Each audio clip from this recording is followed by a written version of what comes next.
this is the biggest news that didn't get reported. That we find out that there was no collusion between Trump and Russia, that it was created by Hillary Clinton in a campaign in July of 2016, that the CIA director, John Brennan, that the FBI director, Comey, and the President of the United States, Barack Obama, all knew about that and was never brought to Congress. Who has withheld this information? Credit to Director Ratcliffe for that transparency of releasing it to the House and Senate.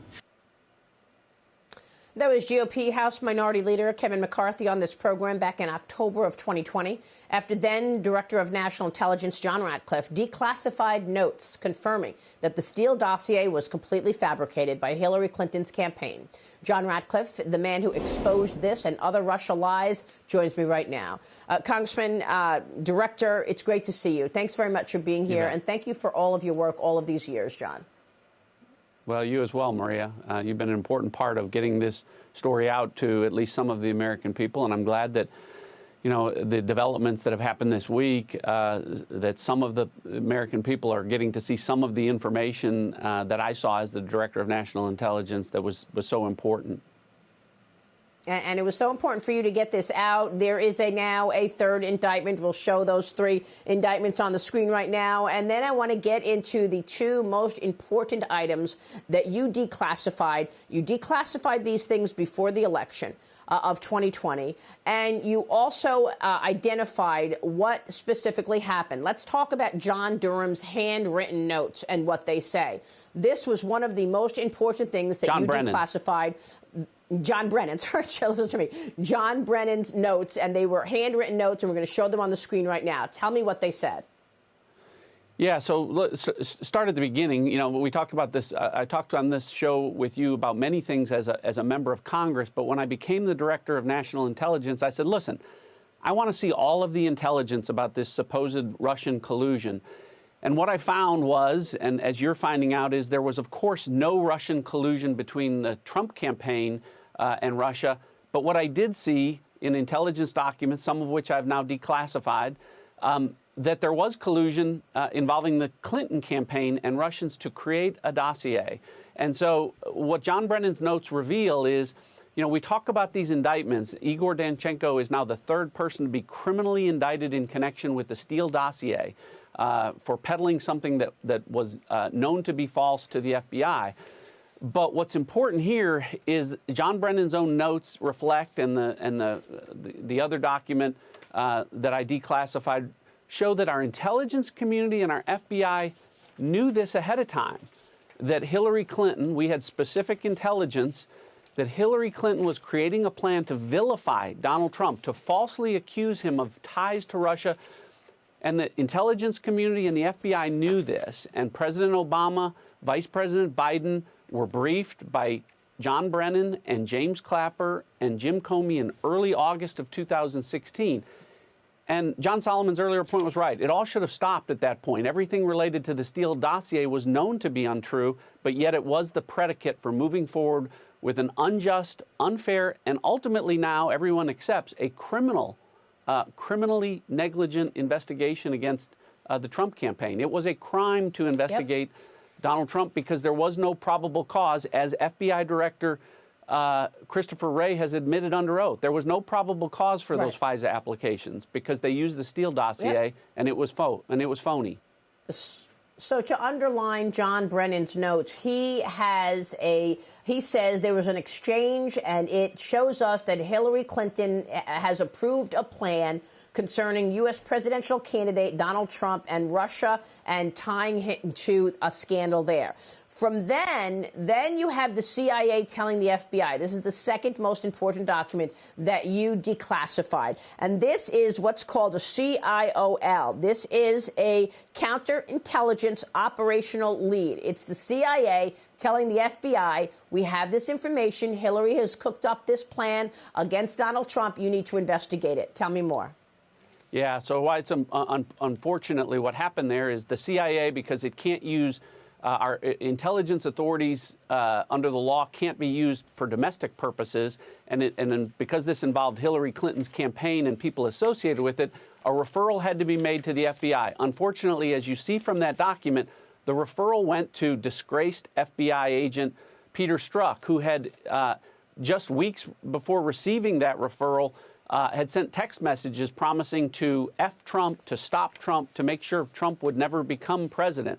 So as you said earlier, the person who was supposed to be investigating the fake Steele dossier before John Durham ever got involved was Peter Strzok. And instead what he did was bury that part of it as it related to Hillary Clinton, and instead took a dossier that he knew to be false, used it to get a FISA application that he knew to be illegal, and used it to perpetuate an investigation that went on for 4 years that misrepresented everything to the American people.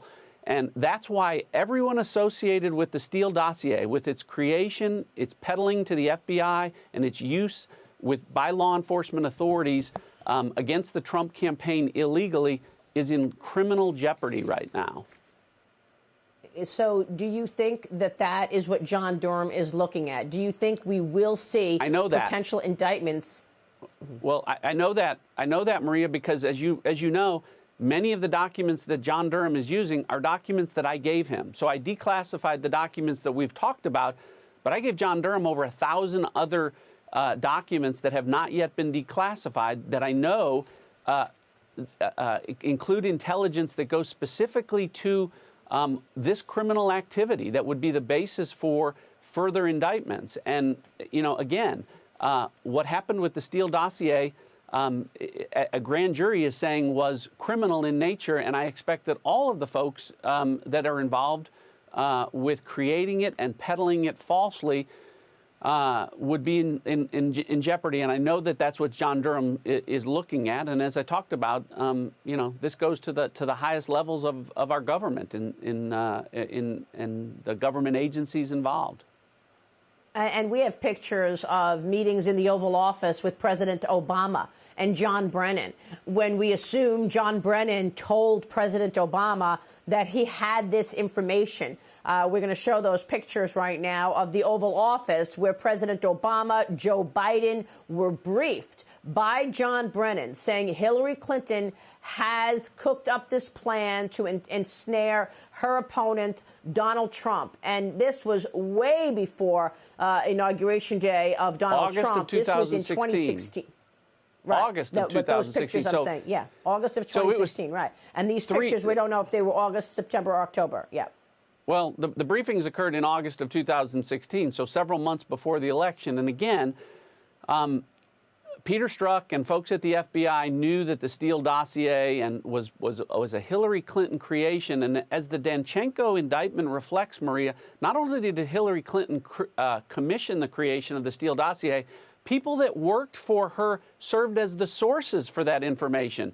PR Executive 1, who has been identified publicly as a gentleman named Charles Dolan, worked for Bill and Hillary Clinton, served as state chairman of their campaigns, was appointed by Bill Clinton during his administration, and worked for the Russian Federation. He was a source of the information, some of the most salacious allegations against Paul Manafort and about Donald Trump and the Ritz-Carlton Hotel. So all of that was make-believe. It was bogus, and folks within the law enforcement community particularly were aware of that and yet used it illegally and peddled it for a great period of time for a political purpose, which is just not only inappropriate, but as you're finding out, criminal as well. And I expect I said a long time ago to you, Maria, I expect there to be many indictments. I haven't backed off of that, and I continue to think that there are going to be many indictments based on the intelligence that I gave to John Durham and that I have seen.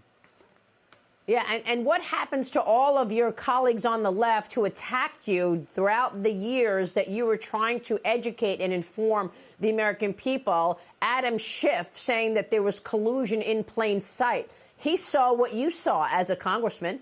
He saw what Devin Nunes saw as a congressman on the Intel Committee. How did he come out and go on MSNBC and CNN and say there was collusion in plain sight? And what about Mark Warner attacking you repeatedly as you were informing the American people throughout 2018, 2019, and 2020? Not only in that time frame as a member of Congress, but as the Director of National Intelligence, I briefed Mark Warner. I briefed Adam Schiff. I shared this information with them. And they knew that it was true. They knew that I was being truthful, but they were concerned about winning a political election. They wanted Joe Biden to win in 2020, and so that's the reason that they came out the way that they did. Look, the intelligence speaks for itself. Grand juries take the actions based on the intelligence that is and evidence that is provided to them. At the end of the day, the truth will defend itself, and it is in this instance.